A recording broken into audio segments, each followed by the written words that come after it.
그때 어떻게 하시겠습니까? 라는 점으로 주의 말씀을 전하겠습니다. 이스라엘 백성들은 가나안 땅의 여정을 계속 이어갔습니다. 그들은 하나님의 명령대로 신광야를 떠나 다른 곳으로 이동하게 되었는데, 그것은 오늘 1절의 말씀에 있는 것처럼 르비딤이라는 곳이었습니다. 그런데 그곳은 이스라엘 백성들이 마실 물이 없었습니다. 본문 1절입니다. 본문 1절을 함께 읽겠습니다. 시작. 이스라엘 온 회중이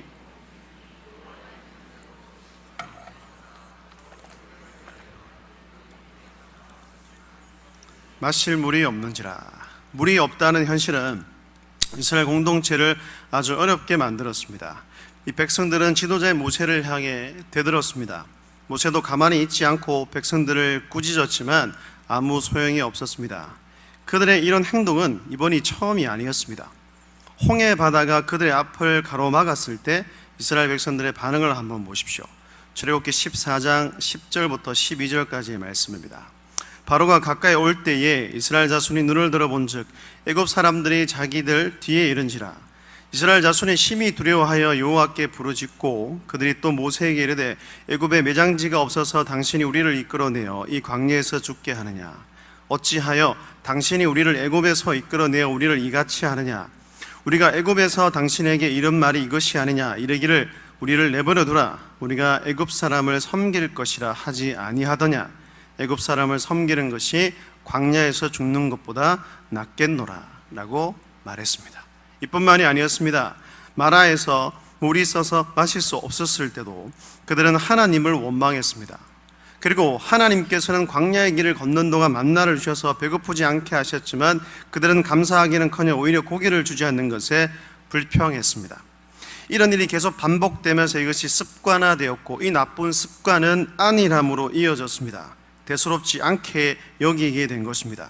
제가 만약 하나님이었다면 당장의 벌을 내려 정신을 차리도록 했을 텐데 이스라엘 백성, 그 선택한 민족을 너무 사랑하셨기에 하나님께서는 그들의 잘못을 참고 또 참으셨습니다. 여러분, 많이 사랑하는 쪽이 약자라는 말이 있습니다. 이스라엘과 하나님과의 관계에서 약자는 하나님이셨습니다. 그래서 그들의 잘못을 눈감아 주시고 참고 또 참아 주셨다는 겁니다. 오늘 본문에서도 그런 하나님의 모습을 엿볼 수가 있습니다. 그럼 그 후에는 어떻게 되었을까요? 이런 상황에서 하나님께서는 모세에게 지팡이로 반석을 치게 하셨고 그 반석에서는 물이 나와 물을 마시게 했습니다. 본문 5절과 6절입니다. 5절과 6절도 함께 읽어보겠습니다. 시작. 여호와께서 모세에게 이르시되 백성 앞을 지나서 이스라엘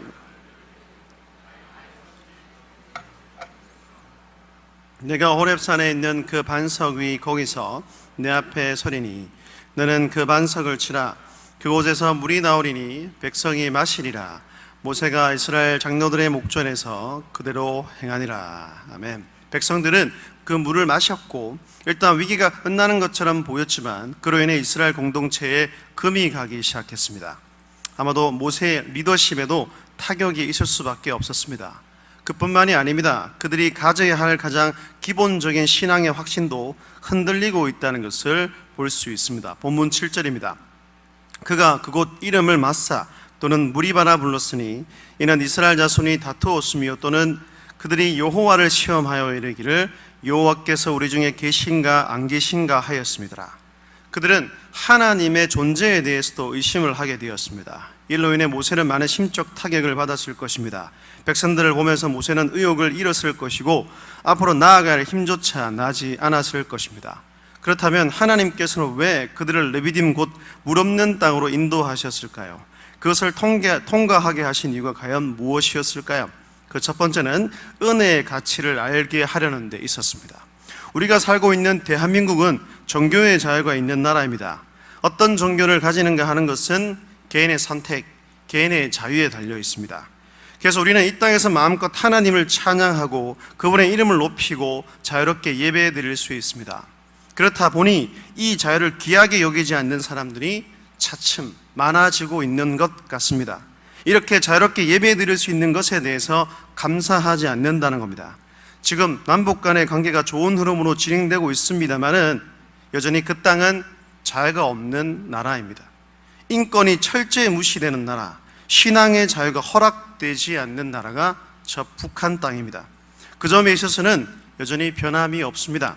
그런 나라에서 여호와 하나님만을 믿는 유일 신앙을 갖고 사는 것은 목숨을 내놓아야 하는 일입니다. 그들에게 이 자유의 값어치는 얼마나 큰 것일까요? 북한 성도들의 입장에서 예배의 값어치는 어느 정도나 될까요? 여러분, 우리가 현재 누리고 있는 것의 가치를 절대로 잊어서는 안 됩니다. 우리가 지금 누리고 있는 신앙의 자유라는 가치는 너무나 소중한 것입니다. 우리나라도 자유가 없던 시절이 있었습니다. 부모가 지어진 이름도 마음대로 쓰지 못하고 예수 믿는 것 때문에 핍박과 박해를 받고 감옥에 갇히고 심지어는 목숨을 잃었던 그때가 있었습니다. 믿음의 선배들과 부모 세대들은 이런 핍박과 박해에도 불구하고 나라의 독립과 신앙의 자유를 위해 끝까지 싸웠습니다. 그렇게 싸운 결과 결국 우리나라는 독립과 자유를 얻게 되었습니다. 그들의 헌신과 희생이 있었기에 지금의 우리는 자유를 누리며 마음껏 하나님을 예배할 수 있게 된 것입니다. 이토록 어렵게 얻은 이 자유를 우리는 귀하게 여기고 잘 지켜 나가야 한다는 것입니다. 이스라엘 백성도 마찬가지였습니다. 하나님께서 이스라엘에게 주려고 하신 가나안 땅은 축복의 땅이었습니다. 하나님께서는 그 땅을 젖과 꿀이 흐르는 땅이라고 하셨는데 그 땅은 물이 흐르는 땅을 넘어서 아주 풍요로운 땅이었습니다. 가나안 땅을 정탐하고 온 정탐꾼이 이렇게 보고하는 장면이 있습니다. 민수기 13장 25절부터 27절입니다. 40일 동안 땅을 정탐하기를 마치고 돌아와 바란 광야 가데스에 이르러 모세와 아론과 이스라엘 자손의 온 회중에게 나와 그들에게 보고하고 그 땅의 과회를 보이고 모세에게 말하여 이르되 당신이 우리를 보낸 땅에 간즉 과연 그 땅에 젖과 흐르는데 꿀이 흐르는데 이것은 그 땅의 과일이니라. 말 그대로 그 땅은 아주 기름진 땅이었습니다. 그러나 이렇게 좋은 가나안 땅도 그냥 쉽게 얻으면 그 땅의 가치를 알 수 없을 것입니다. 마치 부잣집 아들이 돈의 귀중함을 모르는 것과 같을 것입니다. 그러므로 이스라엘 백성들에게는 물 없는 땅의 고통을 알 필요가 있었습니다. 하나님께서는 그들을 고생시키시기로 작정하셨습니다. 광야의 그 훈련을 통해 그들이 알게 되기를 원하셨습니다. 하나님이 주신 축복이 얼마나 큰 것인지를, 하나님의 그 은혜의 값어치가 얼마나 대단한 것인지를 그들이 깨닫기를 원하셨습니다. 이 연단의 과정을 통해 그들이 더 성숙하게 되기를 원하셨던 것입니다. 사랑하는 성도 여러분, 지금 무엇인가 힘든 상황에 처해 있다면 하나님께서 우리를 연단하고 있음을 우리는 알아야 합니다. 그 훈련의 과정을 통해 하나님께서는 우리가 더 성숙해지기를 원하십니다. 그리고 하나님의 은혜가 얼마나 큰 것인지를 알게 되기를 원하십니다. 은혜의 가치를 깨달아 날마다 하나님을 찬양하고 감사하는 자로 살아가는 여러분 모두가 되시기를 주의 이름으로 축복합니다. 그리할 때 더 큰 축복이 여러분의 것이 될 것입니다. 현재의 고통이 오히려 나중에 눈이 복의 디딤돌이 될 것이며 하나님이 주시는 복을 누리며 살아가게 될 줄로 믿습니다. 두 번째는 오직 하나님만 의지하는 믿음을 가지게 하려는 데 있었습니다. 여러분, 하나님께서는 그들을 애굽에서 구원하셨고 축복의 땅인 가나안으로 인도해 가고 계셨습니다. 그런 하나님께서 그들이 목말라 죽도록 내버려 두시겠습니까? 하나님은 그들을 목말라 죽게 하려고 구원하신 게 아닙니다. 백성이 불평하지 않아도 하나님께서는 다 알아서 물을 주실 것입니다. 그러므로 물이 없는 상황에서 그들에게 필요한 것은 하나님께 대한 믿음, 곧 그분에 대한 완전한 신뢰였습니다. 하나님께서는 광야의 고통을 통해 이스라엘 백성들이 자신들이 오직 하나님 안에서 사는 것을 깨닫기를 원하셨습니다. 그로 인해 하나님을 더욱 의지하게 되기를 원하셨다는 것입니다. 신명기 8장 2절과 3절에 이런 말씀이 나옵니다. 이스라엘을 향한 하나님의 말씀입니다. 내 하나님 여호와께서 이 40년 동안에 내게 광야길을 걷게 하신 것을 기억하라. 이는 너를 낮추시며 너를 시험하사 내 마음이 어떠한지 그 명령을 지키는지 지키지 않는지 알려 하심이라. 너를 낮추시며 너를 줄이게 하시며 또 너도 알지 못하며 내 조상들도 알지 못하던 만나를 내게 먹인 것은 사람의 떡으로만 사는 것이 아니요 여호와의 입에서 나오는 모든 말씀으로 사는 줄을 내가 알게 하려 하심이니라. 그들은 광야에서 하나님의 말씀으로 사는 줄을 배워야 했습니다. 그분의 명령을 지키는 것이 그들이 사는 유일한 길임을 배워야 했습니다. 모든 문제를 해결하실 분은 여호와 하나님밖에 없음을 그들이 깨달아야 했다는 것입니다. 그러나 안타깝게도 이스라엘 백성들은 하나님의 깊은 뜻을 알지 못했습니다. 오히려 그들은 하나님께 대항하고 지도자인 모세를 원망했습니다. 이로 인해 그들은 피차 서로 깊은 상처를 얻게 되었고 지도자인 모세도 그리고 백성들도 모두 침체되어 있었습니다. 아무것도 할 수 없는 그런 상태에 놓여져 있었다는 것입니다. 그런데 바로 그때 이스라엘에게 정말 큰 일이 닥쳤습니다. 이렇게 침체되어 아무것도 할 수 없는 그들에게 대적 아말렉이 쳐들어온 것입니다. 본문 8절에 이렇게 기록하고 있습니다. 그때에 아말렉이 와서 이스라엘과 르비딤에서 싸우니라. 여러분, 그때 지도자인 모세의 마음이 어떠했을까요? 백성들을 격려하여 아말렉과 싸워야 하는 그로서는 눈앞이 캄캄할 수밖에 없었을 것입니다. 더군다나 당시 이스라엘은 아말렉과 싸울 수 있는 그런 상황이 아니었습니다. 그들에게는 무기도 없었습니다. 그들은 애굽에서 그저 노예일 뿐이었습니다. 전쟁의 경험이 전혀 없었고 싸움을 배운 적도 없었습니다. 애굽에서 나와서 맞은 첫 전쟁이었습니다. 이런 상황에서 그들이 할 수 있는 것은 거의 없었다는 것입니다. 사랑하는 여러분, 여러분이라면 이런 상황에서 어떻게 하시겠습니까? 우리 인생에서 이런 상황에 놓인다면 여러분은 그때 어떻게 하시겠습니까? 한 가지도 어려운데 다른 일까지 계속 덮칠 때 그때 어떻게 하시겠습니까? 여러 가지 이유로 우리 마음이 너무 지쳐 영적으로 침체되어 기도도 잘 나오지 않을 때 그때 여러분은 어떻게 하시겠습니까? 이럴 때 대부분의 사람들은 주저앉습니다. 자포자기합니다. 의욕을 완전히 잃고 될 때나 되는 식으로 완전 망가집니다. 그러나 이렇게 하면 절대로 침체에서 벗어날 수 없고 어려움을 극복할 수 없습니다. 우리는 오늘 성경에 나오는 모세에게 배워야 합니다. 믿음의 살인 모세는 최악의 상황에서 어떻게 했습니까? 모세는 가만히 있지 않았습니다. 포기하지 않았습니다. 그는 이스라엘 백성들과 함께 일어나 싸웠습니다. 17장 9절은 이렇게 말씀하고 있습니다. 모세가 여호수아에게 이르되 우리를 위하여 사람들을 택하여 나가서 아말렉과 싸우라. 내일 내가 하나님의 지팡이를 손에 잡고 산 꼭대기에 서리라. 모세는 산에 올라갔고 백성들은 나가 싸웠습니다. 모든 것을 포기하고 싶었지만 모세와 그 이스라엘 백성들은 일어나 대적 아말렉과 맞서 싸웠습니다. 여러분, 이것이 극심한 침체를 극복하는 방법이었다는 것입니다. 여러분, 그렇습니다. 하나님께서는 지칠 대로 지친 사람들에게 힘드니까 좀 쉬라고 말씀하지 않습니다. 오히려 일어나라, 나가 싸워라, 더 큰 일에 도전해라, 목표를 향해 달려가라고 말씀합니다. 사랑하는 여러분, 힘든 일을 만날 때 포기하지 마십시오. 침체되어 있을수록 더 저돌적으로 달려드십시오. 일어나 달려가야 한다는 겁니다. 이 교회도 마찬가지인 것 같습니다. 교회가 침체되면 교회 성도들이 아무런 의욕이 없어 보입니다. 이렇게 어려운데 뭘 하겠어? 라고 변명하고 불평불만하며 아무것도 하지 않으려고 합니다. 해도 아무런 소용이 없다고 생각하는 것 같습니다. 안타깝게도 그런 교회들이 너무나 많이 보입니다. 여러분, 바라기는 우리 교회는 그렇게 되지 않기를 원합니다. 하나님의 방법과 하나님의 처방대로 힘들수록 어려울수록 침체되어 있을수록 일어나 달려가는 교회가 될 수 있기를 원합니다. 더 큰 일에 도전하고 더 기도하고 더 봉사하고 더 헌신하고 목표를 향해 뛰어가고 사명을 위해 최선을 다하는 우리 교회가 되어야 할 줄로 믿습니다. 성경에 보면 하나님의 사람 엘리야를 한번 보십시오. 열왕기상 19장을 보면 위대한 선지자 엘리야도 침체되어 탈진하여 로뎀 나무 아래 누워 차라리 죽게 해달라고 했습니다. 엘리야가 이토록 침체에 빠진 이유가 무엇이었습니까? 그는 하나님의 명령대로 북이스라엘의 악한 왕 아합과 그의 아내 이세벨에게 홀로 맞서 싸웠습니다. 갈멜살 사건을 떠올려 보십시오. 엘리야는 바알 선지자와 아세라 선지자 850명과 맞서 싸웠습니다. 여호와 하나님과 바알 신 중에서 누가 참으로 살아계신 분인지를 증명해 보자고 했습니다. 그 대결의 승자는 누구였습니까? 엘리야였습니다. 엘리야가 올린 제단에 하나님께서 불로 응답하심으로 그가 승리를 거두게 되었습니다. 이제 모든 고통이 끝난 것처럼 보였습니다. 갈멜산에서의 승리로 모든 것이 종결되고 평안한 날만 있을 줄 알았습니다. 그러나 찾아온 것은 생명의 위협이었습니다. 갈멜산 사건이 있은 후 분노한 이세벨은 엘리야를 죽이려고 했습니다. 열왕기상 19장 2절에서는 이렇게 기록되어 있습니다. 이세벨이 사신을 엘리야에게 보내어 이르되 내가 내일 이맘때에는 반드시 내 생명을 저 사람들 중 한 사람의 생명과 같게 하리라. 그렇게 하지 아니하면 신들이 내게 벌 위에 벌을 내림이 마땅하니라 한지라. 이런 상황에서 엘리야는 힘이 빠질 대로 빠지게 됩니다. 차라리 죽는 게 더 낫다고 하나님께 원망의 말을 쏟아내었습니다. 열왕기상 19장 4절입니다.